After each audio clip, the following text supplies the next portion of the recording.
जय श्री राम दोस्तों, स्वागत है आपका आज की वॉक की चर्चा में मेरे चैनल भारत का गौरव पे।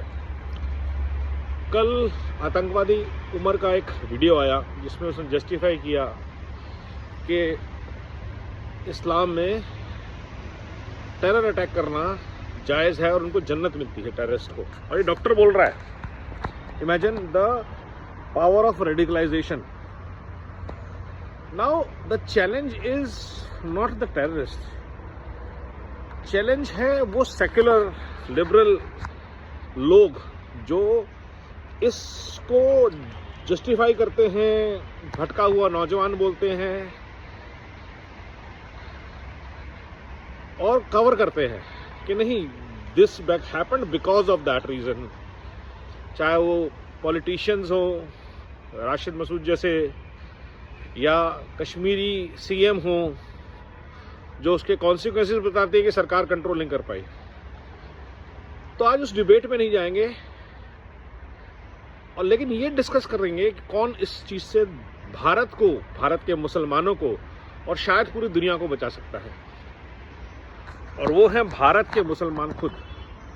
वो मुसलमान जो अपने सनातन जड़ों पर बिलीव करते हैं, वो जानते हैं और मानते हैं कि उनके पूर्वज भारतीय थे, सनातनी थे, हिंदू थे, जैन थे, पिछड़े थे, बौद्ध थे, बट सनातन भारतीय थे। वो मुसलमान ही इस समस्या को समाधान दे सकते हैं, क्योंकि वो ये जानते हैं कि जो देश, जो संस्कृतियां एक धर्म पे बनती हैं, एक किताब के आधार पे बनती हैं, उनका मिटना निश्चित है। कुछ बात है कि हस्ती मिटती नहीं हमारी, जब लिखा गया होगा वो इसलिए है कि हम लगातार इवॉल्व होते हैं। और इस्लाम का एवोल्यूशन, इस्लाम की इंटरप्रिटेशन मॉडर्न टाइम्स में अगर कोई कर सकता है तो वो मदरसा छाप मुल्ले तो नहीं कर सकते। वो वहाबिज्म से इंस्पायर्ड फंडेड टेररिस्ट तो कम से कम नहीं कर सकते। इंटरप्रेटर तो बिल्कुल ही नहीं कर सकते। ये काम करना पड़ेगा भारत के पढ़े लिखे मुसलमानों को। उनको अब आवाज बनना पड़ेगा। और एक बहुत बड़ी आबादी है। मैं सोशल मीडिया पे देख रहा हूं, बहुत सारे मुसलमान आर कॉलिंग आउट कि let's call this a terrorist attack and let's accept that terror has a religion and that religion is Islam, because most of the terrorists are Muslims. This is a fact. लेकिन आप ये नहीं कह सकते आज की date में, जैसे आरफा खानम या आरजे साहिमा बोलती है, नहीं, जिहाद का मतलब संघर्ष है। किताब को कैसे इंटरप्रेट किया जा रहा है और कौन इंटरप्रेट कर रहा है, इसके खिलाफ आवाज उठानी पड़ेगी। मदरसों के खिलाफ आवाज उठानी पड़ेगी। भारत के नागरिक तो उठाएंगे, लेकिन इन नागरिकों में जो पढ़े लिखे मुसलमान हैं, जो भारतीय फर्स्ट हैं, जो बिलीव करते हैं कि वो उनकी जड़ें इस सनातन भारत का हिस्सा हैं। वो अरब से नहीं आए थे, वो तुर्कमानिस्तान से नहीं आए थे, टर्की से नहीं आए थे। उनके पूर्वज वो इसी मिट्टी में पले बड़े हैं। वो तलवार की नोक पे बदले या उन्होंने कबूल किया, दैट्स अ सेपरेट डिबेट, उसमें नहीं जाते हैं आज। लेकिन ये बात तो तय है कि अगर भारत के मुसलमानों को बचाना है इन जिहादियों से, इस वहाबी सोच से, इस मदरसा छाप मेंटेलिटी से, तो वो जिम्मेदारी निभानी पड़ेगी भारत के ही मुसलमानों को।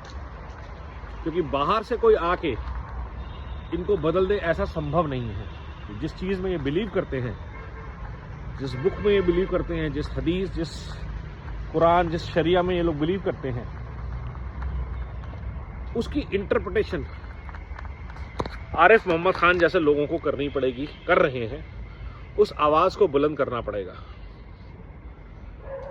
नहीं तो वाकई में इस्लाम खतरे में आएगा। पूरी दुनिया में आ ही रहा है। The world is hitting the radicalised version of Islam which is happening in already in UK, US, under the cover of secular fire. Secularism में सबसे ज्यादा नुकसान पहुंचाया है इस्लाम को। हिंदुज़म को भी बचाया है, बट सबसे ज़्यादा नुकसान अगर सेक्युलर और कम्युनिस्ट ने पहुंचाया है तो वो इस्लाम को पहुंचाया है। They have distorted Islam to suit their narrative.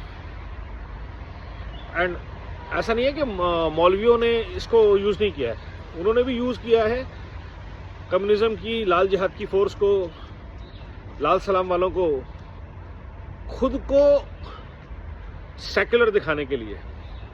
और इस मिली भगत में नुकसान हुआ है सच्चे मुसलमानों का, जो बिलीव करते हैं कि इसमें कुछ पावर ऑफ गुड है, वे ऑफ लाइफ है, डिसिप्लिन वे ऑफ लाइफ है, फोकस्ड वे ऑफ लाइफ है।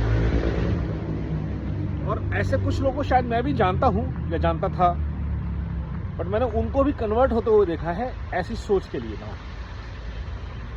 एक्सेस किसी भी चीज का बहुत गलत है, और इससे अगर बचाना है पूरी दुनिया में, सनातन को बचाने की जिम्मेवारी पढ़े लिखे हिंदुओं की, और जो धर्म को समझते हैं, पढ़े लिखे सेक्युलर हिंदू नहीं, पढ़े लिखे सो कॉल्ड लेफ्टिस्ट इंटेलेक्चुअल्स नहीं, पढ़े लिखे सनातनी हिंदुओं की जिम्मेवारी है सनातन की सही इंटरप्रिटेशन। उसमें ऑप्शंस है, अपॉर्चुनिटी है। आप वेद पढ़िए, रामायण पढ़िए, महाभारत पढ़िए, पुराण पढ़िए, और आपको अलग अलग पर्सपेक्टिव मिलते हैं, आप अप्रिशिएट करना शुरू करते हो। ऐसा क्यों होता है कि हिंदू जब पढ़ता है अपने धर्म ग्रंथ तो वो इंक्लूसिव हो जाता है, वो एक्सेप्ट करने लगता है कल्चर्स को, रियलिटी को। लेकिन जो मुसलमान पढ़ते हैं, उनको पढ़ाया जाता है, वो रेडिकलाइज हो जाते हैं। डॉक्टर जैसा व्यक्ति अगर ऐसी बातों को जस्टिफाई करता है तो समथिंग वेरी वेरी रॉन्ग, बहुत ही ज़्यादा गलत है सिस्टम में। और ये मैंने पिछले अपने वीडियो में कहा भी है, मदरसे बंद करने पड़ेंगे, क्योंकि जब वो 2-3 साल के बच्चे को ट्रेन करते हैं, फिर वो बच्चा उस स्कूल में पढ़ता है, फिर वो जब डॉक्टर बनता है तब तक वो रेडिकलाइज ही हो चुका होता है, शायद उसके पेरेंट्स को भी पता नहीं होता। तो एक लंबा संघर्ष है, और चैलेंज सिर्फ भारतीय मुसलमानों के लिए है, सनातनी मुसलमानों के लिए है कि कैसे इस चीज़ के खिलाफ खड़े हों और आवाज़ उठाएं। आज देश, सरकार, समाज उनके साथ खड़ा है, अभी भी मौका है। बचाइए इस्लाम को, मुसलमान को इन फतवादारियों से, मदरसा छाप मुल्लों से, और सबसे ज़्यादा इन सेक्युलर लाल जिहादियों से बहुत ज़रूरी है। नमो भारत, वंदे मातरम, जय हिंद।